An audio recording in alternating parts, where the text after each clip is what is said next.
Fala pessoal, sejam bem-vindos ao Zentoncast, o podcast onde ninguém fica em cima do muro. E o tema desse episódio é sobre os militares e a direita. Na verdade, é a relação dos militares com a direita e vice-versa, que é uma relação, digamos, um tanto conturbada, principalmente da direita em relação aos militares. E para isso, eu chamei mais uma vez o Renato Valente, que é tenente-coronel da reserva do Exército, que já esteve anteriormente no Zentoncast, para falar sobre o Exército Brasileiro e a política. E nesse caso, ele vai falar sobre essas coisas que atualmente a direita acaba pintando aí os militares, vai esclarecer algumas coisas. Só que aí, o formato aqui desse episódio vai ser um tanto diferente, porque nós faremos uma live, na verdade a gente até chegou a fazer, até começar, só que por problemas da minha internet, que estava lenta e também caía direto, não foi possível continuar a live. Para isso, o que eu aí fiz para esse episódio aí estar aí no ar? Então, aí eu pedi ao Renato para que ele assim respondesse, mandasse áudio respondendo as perguntas que eu faria na live. E aí eu vou mandar aqui, tem aqui o áudio meu das perguntas e o áudio do Renato com as respostas. Então, é assim que vai ser o episódio. Muito bem, Renato. O pessoal da direita compartilha muito uma manchete do jornal Última Hora, lá de 1964, justamente quando o Marechal Castelo Branco assumiu a presidência da República, começando aí o regime militar, que foi até 1985. E aí nessa manchete diz o seguinte, né? Castelo assume a presidência e proclama: direita reacionária não dominará o país. E o pessoal da direita fica falando que então os militares naquela época também perseguiam a direita. Os esquerdistas falam sempre que os militares perseguiam a esquerda, perseguiam aí sob pretexto de lutar contra o comunismo. E o pessoal aí da direita fala aí a mesma coisa, né? De que os militares lá de 64, lá do regime militar, eles perseguiam a direita. Isso procede? Então, se Castelo Branco, ao declarar que não permitiria uma direita reacionária, se ele estaria ali colocando uma perseguição à direita, né? Os militares teriam perseguido a direita. Não, absolutamente não. Castelo Branco, ele quis dizer que para reduzir, para acabar com a influência negativa da esquerda,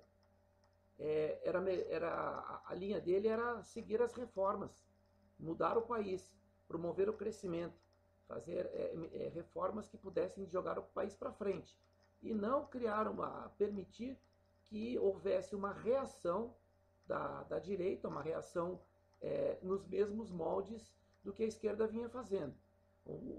Quando ele fala em reacionária, o que ele quer dizer é exatamente isso.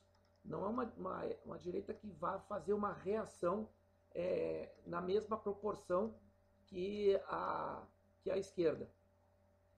Absolutamente isso não tem nenhuma linha de contato com perseguição à direita.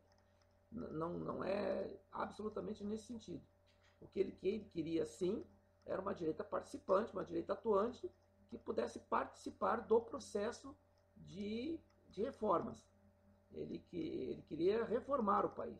Ele não queria era a confusão, o caos.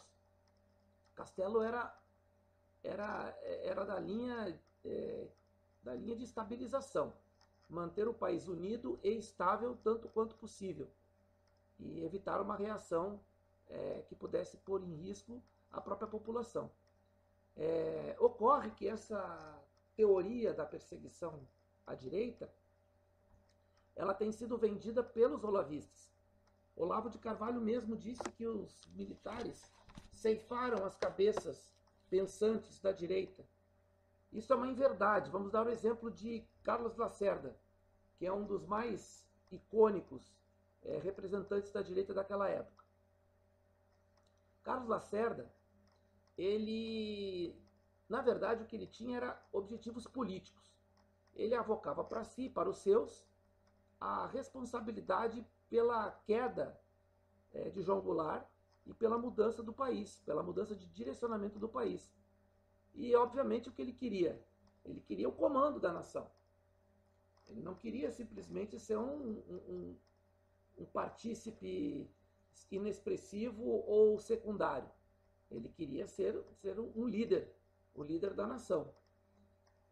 Com a prorrogação, porque Castelo Branco foi eleito para completar o mandato do Jânio Quadros. A ideia dele era completar, a ideia era que ele completasse o mandato que se encerraria em 31 de janeiro de 66. Só que em 65 houve uma mudança, as eleições presidenciais foram suspensas e o mandato foi prorrogado. O mandato de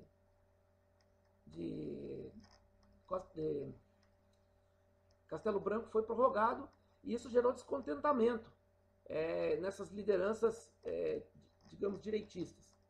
Tanto que em 66 o Carlos Lacerda se junta, olha com quem?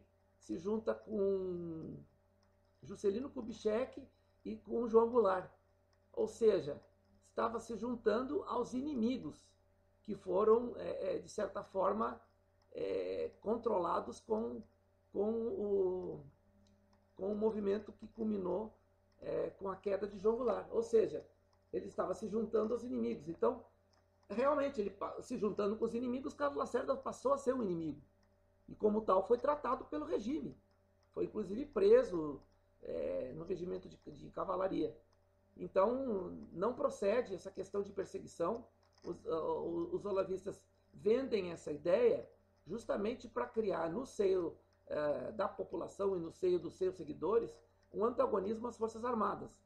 É mais uma alça dessa tesoura que há muito tempo tem provocado desgaste e com inverdades e com narrativas contra os militares. Esta é só mais uma delas. Bem, outra coisa que o pessoal da direita fala sobre os militares é que eles seriam desarmamentistas, porque eles estariam dificultando o acesso às armas de fogo e com isso ajudando toda essa questão burocrática que tem aí para a pessoa ter uma arma de fogo, legalmente, claro. E aí já falam logo, olha, os militares são desarmamentistas, o exército é desarmamentista. Será que é assim? Se os militares são desarmamentistas, vamos lá. Quem planta esse tipo de informação, entre muitas aspas, é quem não entende que as Forças Armadas elas se regulam pela lei. O Exército é o responsável por controle de armamento e munição. É atribuição do Exército Brasileiro. Quando as leis desarmamentistas foram aprovadas, basicamente o Estatuto do Desarmamento, dentre outras regulações, o Exército fez cumprir a lei, apenas isso. Fez o recolhimento das armas, fez o recolhimento de munição, de acordo com o que preconizava a lei. O Exército vai respeitar sempre a legislação vigente. Então, há sempre aqueles que distorcem isso e levam para o lado da desordem, da bagunça. Eles preconizam que o Exército deveria ter descumprido, deveria ter mantido as pessoas com suas armas, ao invés de fazer o trabalho de acordo com a lei. Então, isso é pura distorção dos fatos, desinformação e tentativa de desgaste das Forças Armadas. Tá? Invariavelmente, os militares possuem armas, são poucos os militares que não possuem armas. Seria até ilógico uma pessoa que possui a arma para a sua defesa própria, da sua família, do seu patrimônio, fosse contra as pessoas possuírem a mesma garantia, a mesma defesa. É completamente ilógico. Quem fala isso é quem está completamente por fora do que é a profissão militar, do que são as pessoas que vestem farda, e do que é a instituição o Exército, a instituição Marinha e a instituição Aeronáutica. Sabem nada e falam demais com pouco ou nenhum conhecimento. Era isso. Bem, recentemente teve uma polêmica numa prova da FAB, né, da Força Aérea Brasileira, onde estaria ali na redação falando uma coisa sobre o tal da linguagem neutra. E aí por isso, aí veio, quando soube lá, o pessoal da direita logo ficou, meu Deus, olha isso, olha o que estão passando aí nas escolas militares, fora outras coisas também, né? Ver assim nas referências bibliográficas, livros de esquerdistas, nas escolas militares. Será que as escolas militares elas estão indo para o viés de esquerda na questão do currículo? Então, currículos das escolas militares. Em absoluto, os currículos das escolas militares estão guinando para o viés esquerdista. É óbvio que existem algumas matérias em que houve uma certa mudança de paradigmas ao longo da história. Isso se reflete no ensino de uma maneira geral, mas não há viés esquerdista nas escolas militares. Tanto isso é verdade que existe um documento do Partido dos Trabalhadores no qual ele reconhece erros na questão dos militares, e um dos erros que eles apontam naquele documento é justamente a não, digamos assim, a não ideologização dos currículos. Eles não colocam este termo, mas na prática o que eles não conseguiram fazer, colocar a linha marxista, a linha esquerdista, a linha progressista nos currículos das escolas militares. E isto é tido como uma falha, né, do movimento aí, do movimento revolucionário que esteve no poder durante tanto tempo. E isso não se deu por conta dos próprios militares terem defendido a manutenção do ensino militar como sempre foi. Um ensino vocacionado para o ensino mesmo, né? Não para a educação, não para a doutrinação. Educação no sentido de ensino, as matérias que devem ser ensinadas com força. Tanto que os colégios militares são os que mais aprovam em vestibulares, das áreas técnicas principalmente, porque tem um ensino direcionado para matemática, para português, para as matérias química, física, biologia, e sem o viés. Sem o viés. Então, é uma queixa do PT não ter implementado justamente este viés, né, de esquerda nas escolas militares. Outro ponto que os militares conseguiram manter, e é outra queixa do Partido dos Trabalhadores, é a promoção, a questão das promoções. O PT tinha como objetivo colocar o critério democrático para a definição dos promovidos. Leia-se democrático, né, o alinhamento ideológico político partidário. Quem tivesse o alinhamento ideológico político partidário do poder dominante, no caso da esquerda, seria promovido na frente dos outros.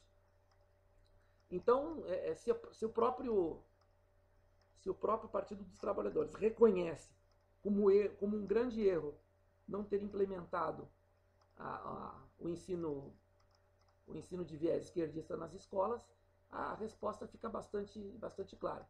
Este documento é de fácil localização na internet, basta vocês darem um Google aí e localizam com bastante facilidade. Tá ok?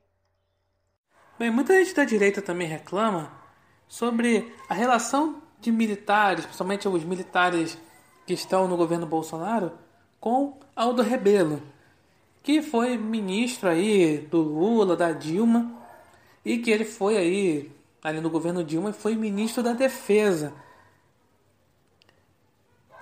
Só que, né, acho que todo mundo sabe que Aldo Rebelo ele é um comunista. Por que Aldo Rebelo ele é tão respeitado pelos militares? Então, essa questão do Aldo Rebelo é uma questão que vem causando um extremo rebuliço provocado por esta direita, entre aspas, entre muitas aspas, que procura jogar sempre os militares na vala de apoiadores do comunismo, taxando de melancia e outras coisas mais. Bom, eu inclusive fiz alguns tweets sobre o assunto, tem inclusive thread e tal. Aldo Rebelo, ele é comunista, sim, ele é do Partido Comunista do Brasil, ele é comunista, mas ele é um cara que se notabilizou por ser alguém que defende a soberania do país. Ele é da linha soberanista, como é o Putin, por exemplo. É a linha de comunistas que defende o solo pátrio, defende a soberania da sua nação. Outra, é um camarada que entende muito de defesa nacional. E tem livros publicados, tem uma série de artigos e palestras que deu sobre o assunto. Então, o Aldo Rebelo, neste ponto em especial, ele tinha sim na época o apreço das Forças Armadas diante da situação.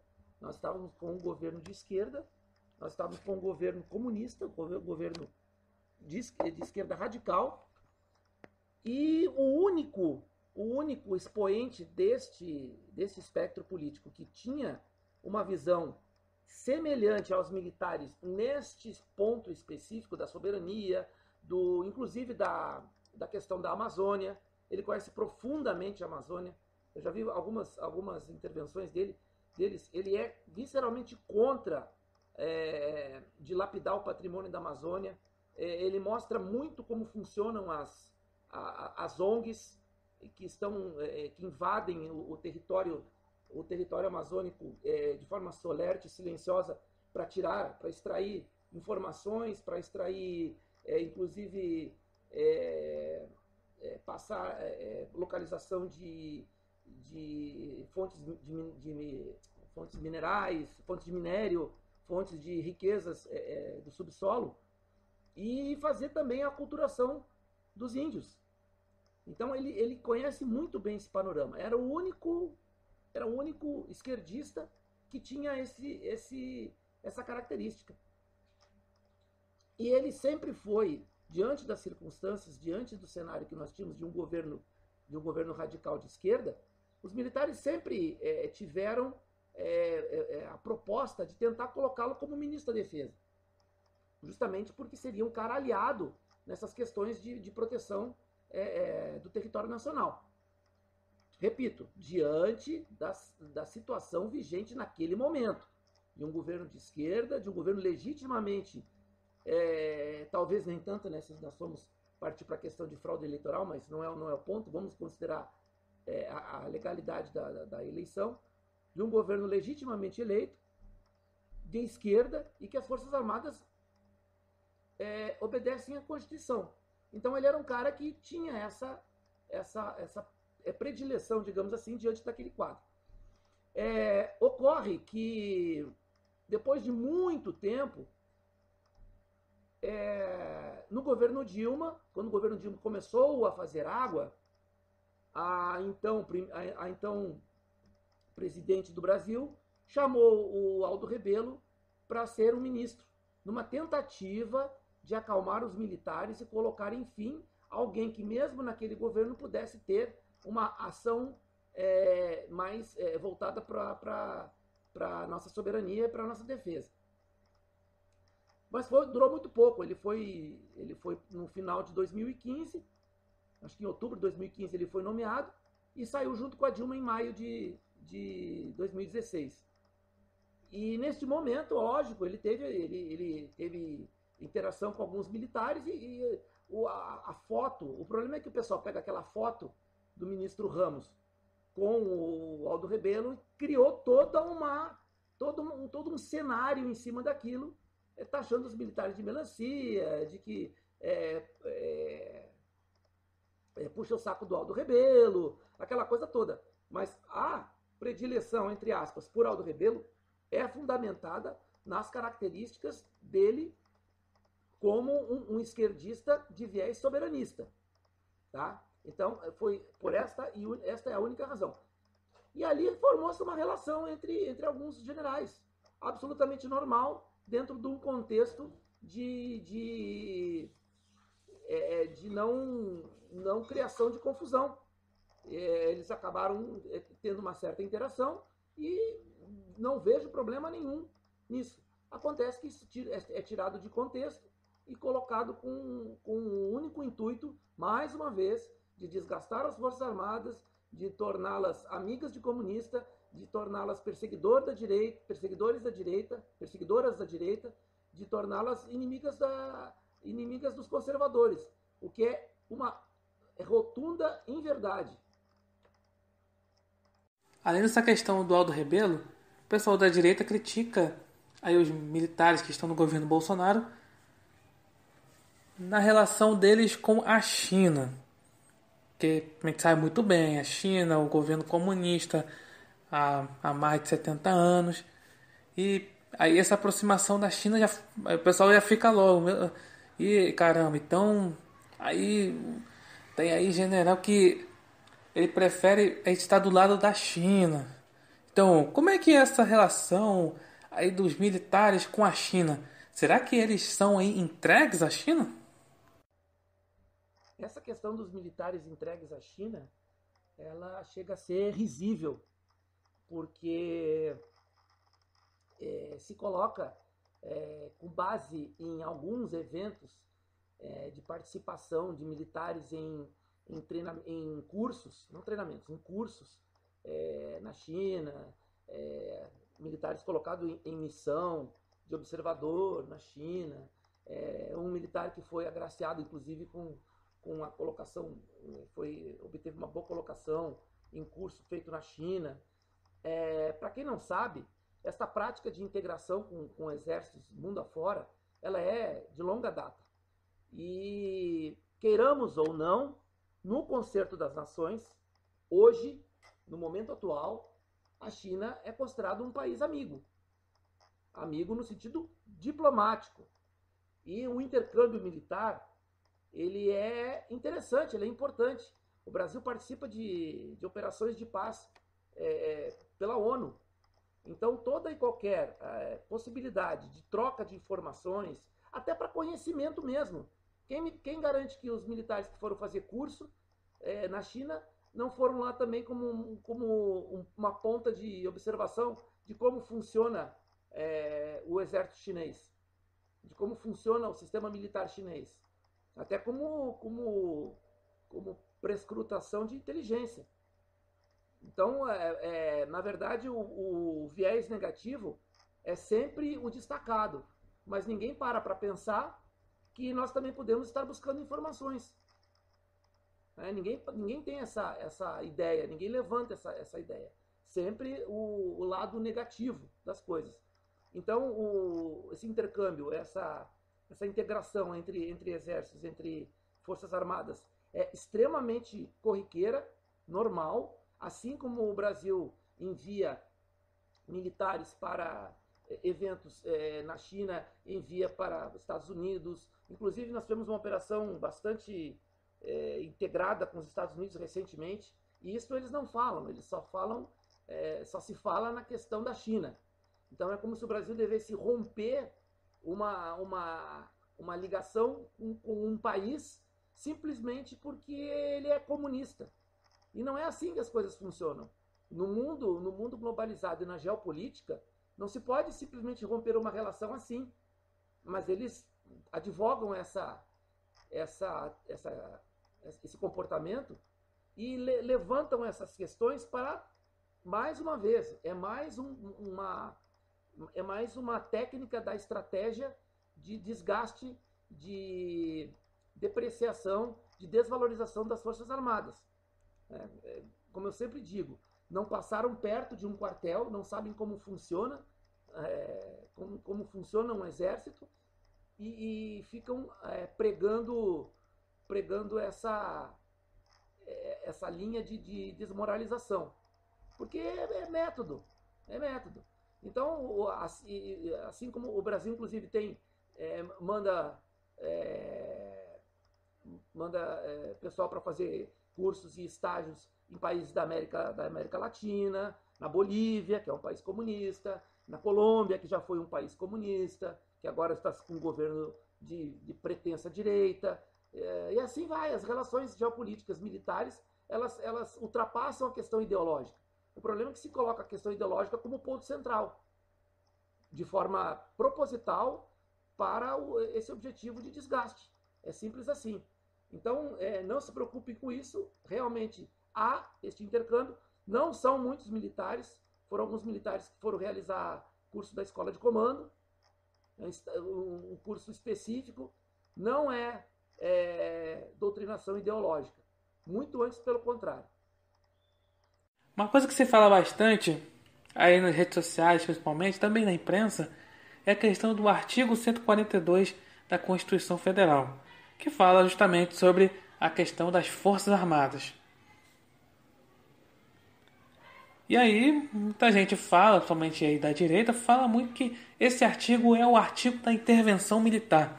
Será que é isso? Será que o artigo 142 ele significa aí intervenção militar?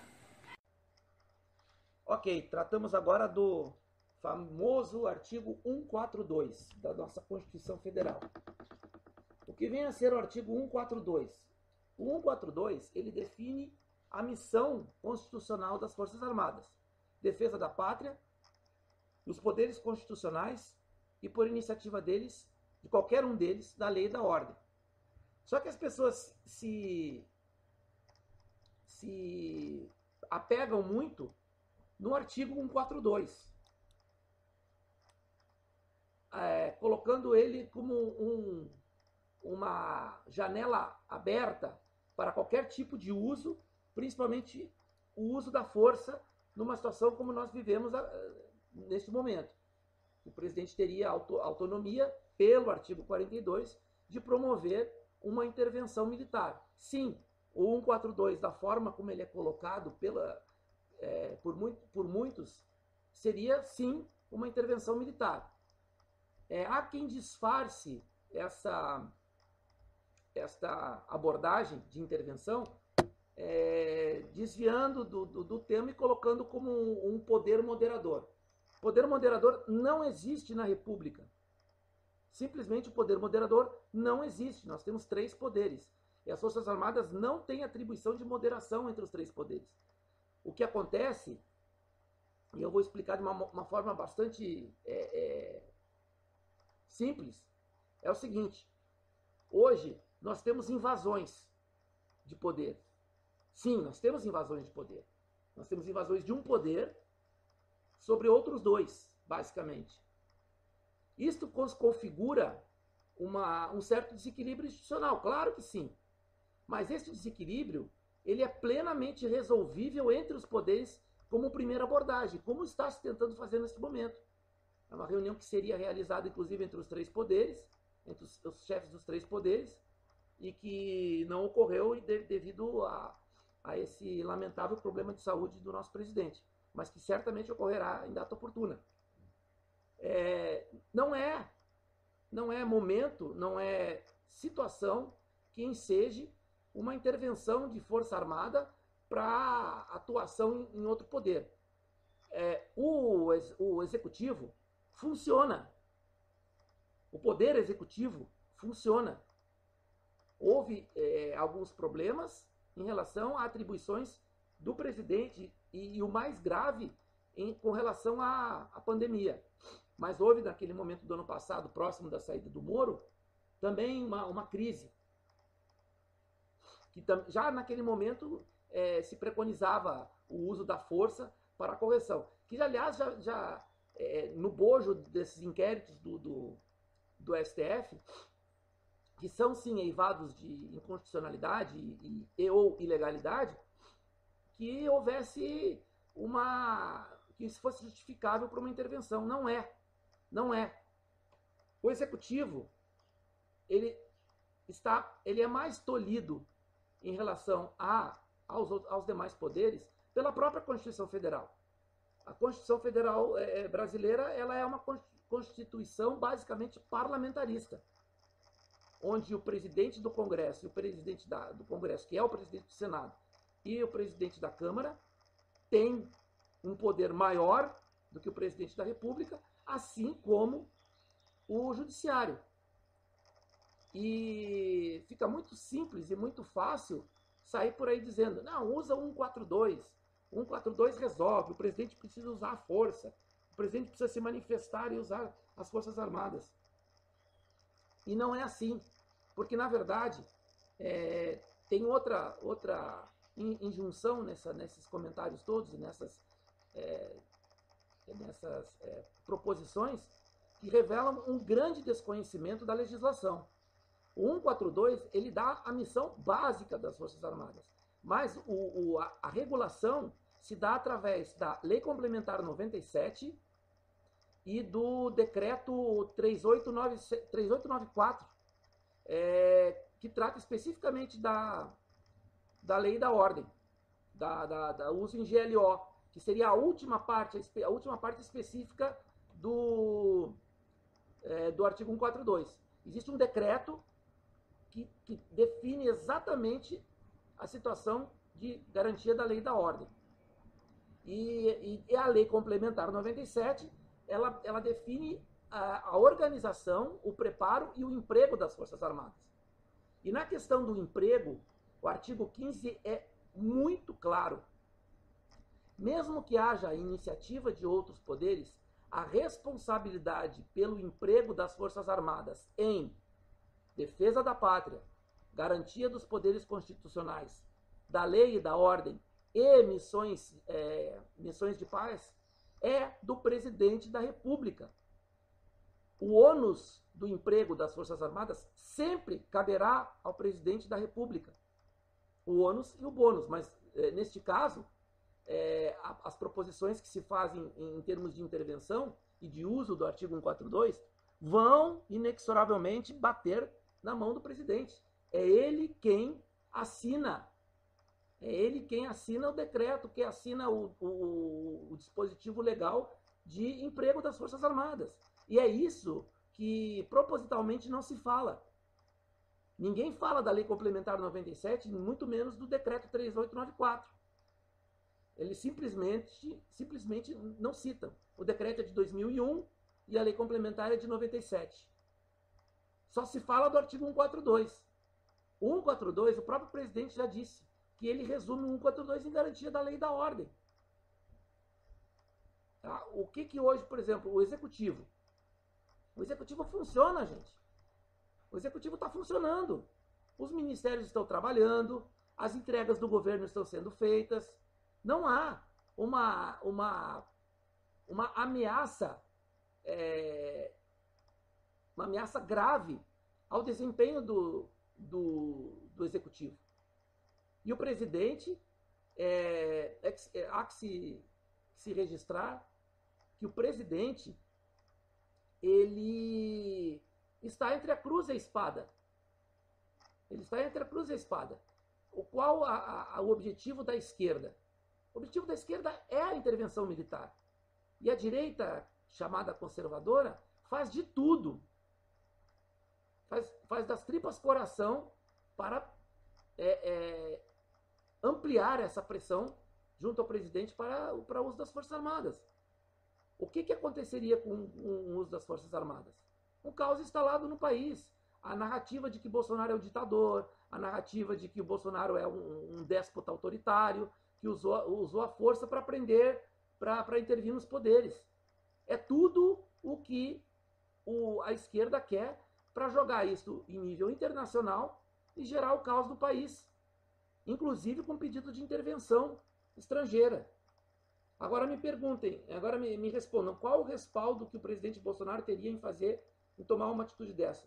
Ah, o povo vai concordar com ele. Ok, eu não estou falando do respaldo popular, eu estou falando do respaldo político e geopolítico. Nenhum. Zero.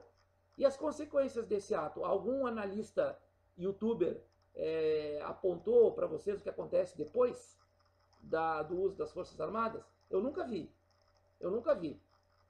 Eles usam a questão da coragem, tem que ter coragem para fazer o que eles preconizam. Coragem tem Bolsonaro de sustentar o país em paz o tanto quanto possível, porque ele precisa do país em paz para que o país possa crescer, para que as pessoas possam, para que se possa gerar emprego, para que se possa gerar condições de vida melhores para a população. É tudo o que o inimigo não quer. Por isso que o inimigo quer que é o uso das Forças Armadas, para gerar o caos no país e até uma guerra civil. Então, não caiam nessa. Não caiam nessa. O 142, ele será utilizado apenas e tão somente em caso de extrema e última necessidade. Se realmente as coisas saírem do prumo e houver desordem social ou uma atitude flagrante contra o chefe do Poder Executivo, e eu falo flagrante no sentido de tirá-lo da cadeira presidencial. Não simplesmente tolher um ou outro poder, porque o presidente vai contornar, porque ele já tem uma questão razoavelmente resolvida no Congresso e está fazendo junções junto ao Judiciário. Já colocou um ministro de sua confiança lá e agora indicou mais um outro ministro de sua confiança para o Supremo. Então o presidente sabe o que está fazendo. Ele sabe os passos que ele está dando, ele sabe onde ele quer chegar e o que ele precisa fazer. Então é importante que não se dê mais ouvidos a essa coisa ilógica e que vai colocar o país fora de uma ordem que para nós é mais do que necessária. E mais do que necessário para o inimigo, o rompimento, a ruptura, o caos e a violência. E para finalizar, tem algo que incomoda muito a direita nessa relação deles aí com os militares, que é a questão das notas de repúdio das instituições militares, seja lá o clube militar, as Forças Armadas em si, ali o comandante de cada Força Armada, o Ministério da Defesa. Isso acaba incomodando a direita, porque é aquela coisa, a direita quer ação, né? Que eles ajam ali, façam intervenção e tudo mais, e aí fica aquela coisa, né? Ah, só essa nota de repúdio? Então por que será que essas notas de repúdio das instituições militares, elas são tão zombadas pela direita? Essa questão das notas de repúdio mostra como, primeiro, essas pessoas não entendem nada de política e de atuação militar. Nada, zero. Não entendem. 2, em não entendendo, fazem esse tipo de zombaria como técnica de desgaste. Como eu tenho repetido sempre nas minhas falas e nos meus tweets, o objetivo desse pessoal é atacar as Forças Armadas, é desvalorizar as Forças Armadas, colocar as Forças Armadas em xeque. Vamos citar o exemplo dessa última nota de repúdio em relação ao que foi dito pelo senador Omar Aziz. Eu já disse isso no Twitter e já disse também em lives com a Regina Vilela e lá no Esquadrão Classe A. Aquela nota, ela tem que ser visualizada, assim como várias outras, como a ponta de um iceberg. A ponta visível deste iceberg é a nota de repúdio. Mas o que rola abaixo da linha d'água, e isso alguns sabem, outros não, e quem sabe faz de tudo para aumentar ainda mais esta falácia e este nível de zombaria que chega a ser patético, é a agitação nos bastidores. O resultado daquela nota até hoje está reverberando na política. Ontem mesmo o senador Omar Aziz deu chilique novamente e se referenciou a essa ontem, no caso, né, hoje nós estamos falando dia 15, na CPI, se eu não me engano, no dia 14 ou no dia 13 de julho, ele, mais uma vez, se mostrou bastante irritado com a nota. Então ela teve repercussão. A maioria das pessoas não sabe, eu acho que a maioria não, acho que praticamente ninguém, ou muito pouca gente sabe, que as Forças Armadas elas têm assessorias parlamentares, organizações um pessoal que trata das ligações das Forças Armadas com o parlamento. Inclusive para tratar, principalmente para tratar de assuntos da força. Mas elas têm esse papel político também. E essas assessorias parlamentares, elas são chefiadas por oficiais generais. Então, é gente que entende de geopolítica, da política nacional. E este pessoal faz o trabalho que pouca gente entende. E não é só para levar recursos para as Forças Armadas, para tratar de vencimentos, nada disso. É justamente para buscar o convencimento dos parlamentares com relação a questões de importância e relevância nacionais. E isso, o detrator, o inimigo oculto, que não é tão oculto assim, né? Esse inimigo que se faz de apoiador, que se faz de amigo, não te diz. Então, uma nota de repúdio, e essa nota, há que se destacar que esta nota foi uma nota fortíssima do ponto de vista do conteúdo. Os militares invariavelmente não se manifestam de uma forma tão contundente e veemente. Então ela não foi uma simples nota de repúdio, tanto pelo conteúdo quanto pelo que se sucedeu abaixo da linha d'água desse iceberg. Tá? Então, quando começarem a fazer esse tipo de ataque nesta linha do desgaste, procurem se informar melhor. Não caiam nessa narrativa. Procurem ver o que está acontecendo e vejam as reações dos alvos das notas. É assim que se responde. As pessoas que tripudiam em cima da ação do ministro da Defesa, elas sugeririam o quê?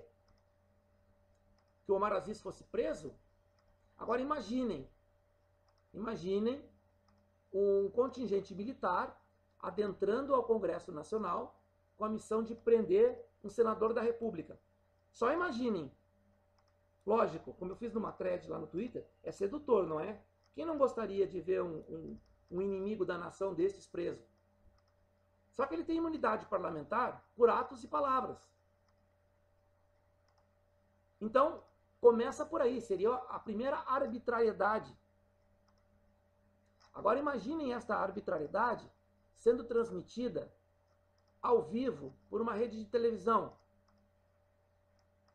como um G1, por exemplo, uma Globo Lixo.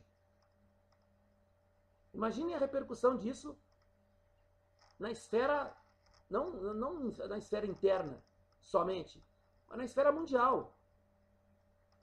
5 minutos depois deste ato, o Brasil viraria pária internacional, por descumprimento inclusive de acordos internacionais, por violação de regras internacionais. Então quem propõe esse tipo de medida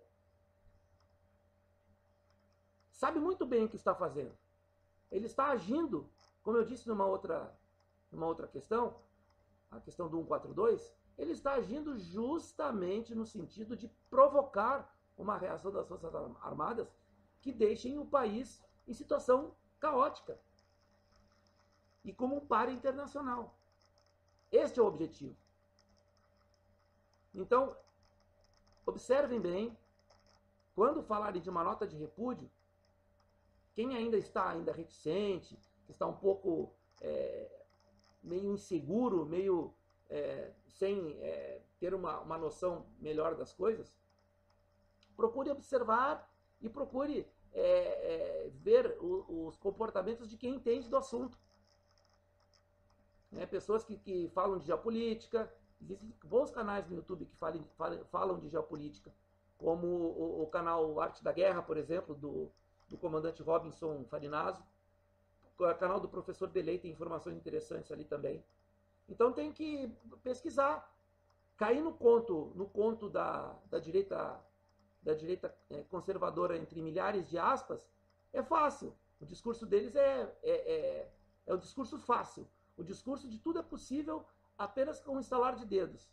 E quando a bomba explode, para onde que esse pessoal vai? Se perguntem. Então é isso. Queria agradecer mais uma vez o Renato por ter aceitado o convite. Então, obrigado por ouvirem. Até a próxima.